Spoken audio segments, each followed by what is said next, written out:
Ini adalah contoh yang sudah berhasil lapor SPT tahunan untuk karyawan di aplikasi Kortek, dan tutorialnya pun akan aku sharingkan di video kali ini ya. Oke, silahkan menyimak untuk yang belum tahu caranya, dan ini khusus untuk karyawan yang kerja di satu pemberi kerja saja, di satu perusahaan. Silakan nanti langkahnya, siapkan dokumen, kemudian silakan login dan buat konsep SPT dan juga mengisi ya. Dokumennya apa aja? Nah, dokumennya adalah daftar harta serta hutang kalau ada hutang ya. Kemudian bukti potong dari perusahaan. Nah, kalau yang tidak punya silakan nanti akan aku tunjukkan juga bagaimana cara mendapatkannya. Kemudian daftar anggota dan juga dokumen pendukung lainnya. Mohon maaf ini videonya agak lebih cepat ya. Teman-teman nanti bisa diatur, dicepatkan atau dilambatkan di YouTube-nya teman-teman ya. Oke, teman-teman, yang pertama kita harus login ya. Login ke Kortek. Nah, caranya seperti apa? Silahkan buka komputer ataupun handphone, buka browsernya, kemudian ketikkan https://kortekdjp.pajak.co.id. Seperti ini ya, jangan salah ya. Kemudian silahkan login menggunakan NPWP 16 digit ataupun juga NIK, kemudian kata sandi dan juga kode captcha dan klik login. Tapi yang bisa login hanya untuk yang pernah aktivasi. Yang belum pernah aktivasi Kortek silahkan simak videoku sebelumnya, linknya ada di deskripsi ya. Oke, silakan login, kemudian nanti tampilannya seperti ini. Di bagian atas ini akan ada banyak fiturnya ya. Nah, yang pertama kita untuk mendapatkan bukti potongnya, bagi yang tidak mendapatkan dari perusahaan ya, silakan klik portal saya, kemudian dokumen saya. Nah, nanti akan muncul tampilan seperti ini. Silakan, ini kalau nggak muncul silakan di refresh aja. Nah, kemudian teman-teman silakan ya geser ke kanan. Nah, silakan klik unduh. Dan ini adalah bukti potongnya ya, bukti potong dari perusahaannya yang bisa kita dapatkan sendiri meskipun kita tidak minta ke perusahaan. Oke, selanjutnya untuk lapor SPT, teman-teman silakan klik yang bagian surat pemberitahuan SPT. Di bawahnya pilih lagi yang surat pemberitahuan SPT. Kemudian akan muncul ketampilan seperti ini di bagian konsep SPT. Nah, di sini langsung saja klik buat konsep SPT. Kemudian setelah itu teman-teman silakan pilih SPT tahunan, kemudian masukkan periodenya, klik lanjut. Kemudian pilih yang normal, kemudian klik lanjut lagi. Kemudian setelah itu klik buat konsep SPT ya. Nah, maka akan muncul konsep SPT-nya seperti ini, baru draftnya ya. Teman-teman, untuk mengisi bagaimana? Untuk mengisi silahkan klik tanda pensil yang di sebelah tanda hapus ini. Silahkan diklik saja ya. Oke, sekarang adalah untuk mengisi SPT-nya. Nah, ini ada contoh kasusnya seperti ini ya. Jadi ini untuk karyawan, kemudian hanya kerja di satu tempat. Dia kerja dari Januari sampai Desember, kemudian sudah punya bukti potong. Nah, bukti potongnya yang tadi ya, yang ini. Nah, kemudian teman-teman di sini gaji brutonya contohnya adalah Rp533.500.000. Kemudian sudah dipotong pajak Rp87.375.000. Kemudian dia adalah belum kawin dan juga tanpa tanggungan. Nah, teman-teman, ini posisinya memiliki harta kas 300 juta dan juga hutang 200 juta. Ini contoh saja ya. Oke, mengisinya teman-teman silakan setelah ini diklik gambar pensil, maka akan muncul ketampilan seperti ini. Nah, ini ada induk dan juga L1. L1 itu adalah lampiran 1. Nah, ya langkah yang pertama kita harus mengisi dulu bagian induk ini. Yang pertama adalah silakan untuk sumber penghasilan silakan pilih pekerjaan di sini. Kemudian untuk metode pembukuan ataupun pencatatan silakan pilih pencatatan. Nah, kemudian teman-teman karena ini masih single ya, ini di sini tidak perlu diisi apa-apa. Ini langsung saja kita scroll ke bagian selanjutnya, yaitu bagian B. Di bagian A ini terisi otomatis ya. Oke, di bagian B teman-teman silakan isi seperti ini ya. Jika ada pertanyaan 1A, apakah Anda menerima penghasilan dalam negeri dari pekerjaan? Silahkan pilih ya. Yang lainnya silahkan pilih tidak ya, seperti ini. Kemudian teman-teman untuk perhitungan pajak terutang ini akan terisi otomatis. Nah, ini kita abaikan dulu aja. Nah, yang perlu kita isi hanya di bagian C5, yaitu untuk penghasilan tidak kena pajak. Nah, ini contohnya karena tadi adalah untuk yang tidak kawin tanpa tanggungan, maka di sini kita pilih TK garis miring kosong seperti ini ya. Teman-teman nanti sesuaikan aja ya. Misalkan ada yang K1, kemudian K2, silahkan ya. Yang bingung di sini bagaimana cara ngisinya boleh komen aja ya. Oke, selanjutnya ini scroll aja ke bawah ya. Nah, teman-teman silahkan lanjut ke bagian D, kredit pajak. Nah, kredit pajak ini akan terisi otomatis, ini dari yang sudah dipotong perusahaan otomatis ya. Oke, kemudian teman-teman, oh ya maaf, ini saya scroll ke atas ya teman-teman ya. Nah, di tampilan terbaru teman-teman ya, di sini tuh ada tombol posting. Silahkan klik aja tombol posting yang ada di sini. Kebetulan ini waktu saya bikin belum ada ya, tapi kalau sekarang ada, dengan kita klik ini, maka nanti nilai-nilai yang harusnya otomatis maka akan muncul otomatis. Seperti yang ini ya, kredit pajak dan lain-lainnya ya.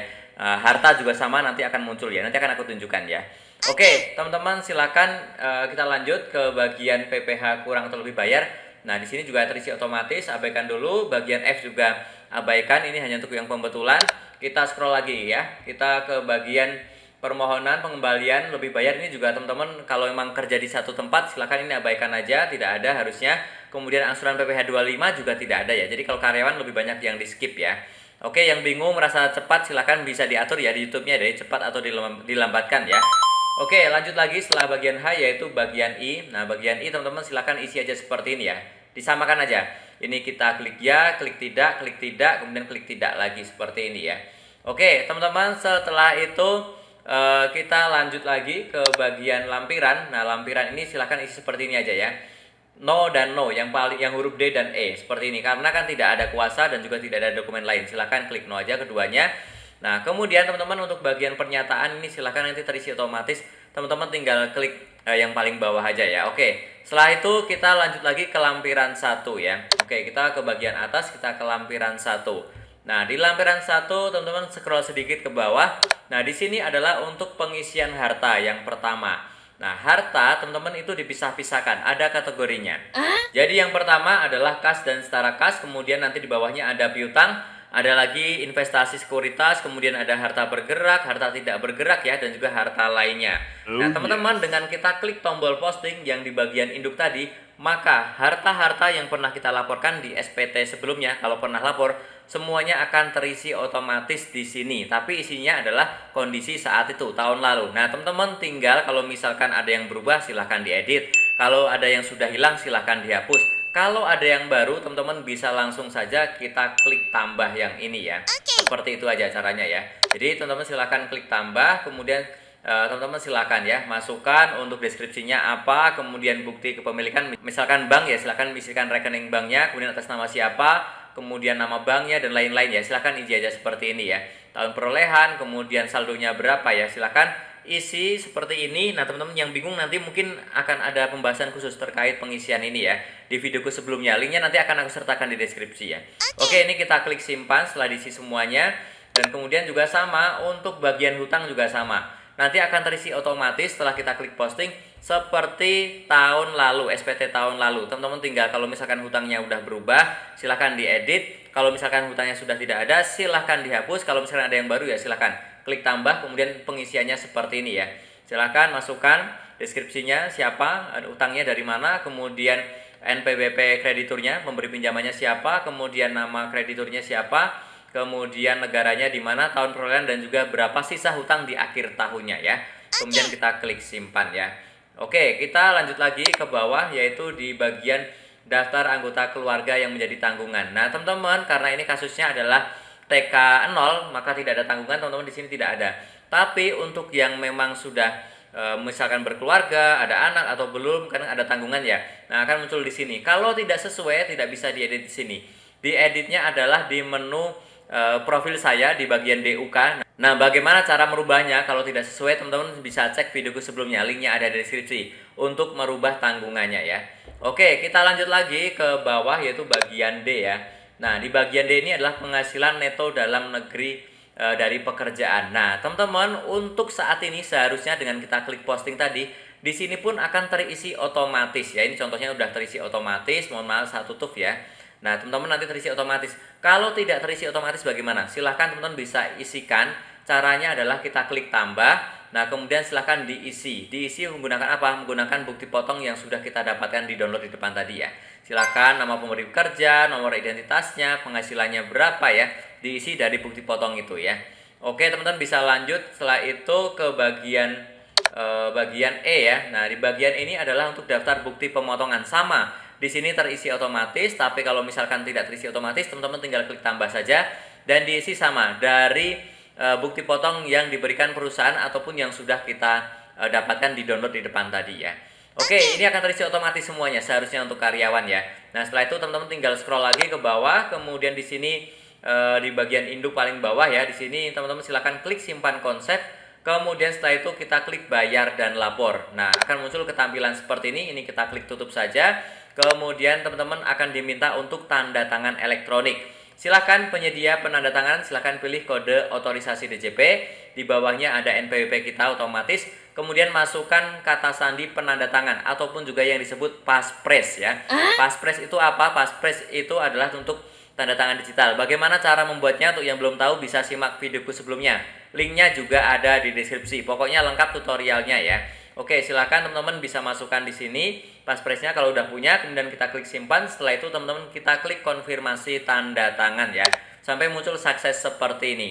Nah, teman-teman nanti kalau sudah sukses, teman-teman bisa masuk ke SPT lagi. Nah, di bagian atas pilih lagi ya surat pemberitahuan. Nah, di sini teman-teman yang tadinya konsep SPT, karena ini adalah karyawan kerja di satu pemberi kerja ya.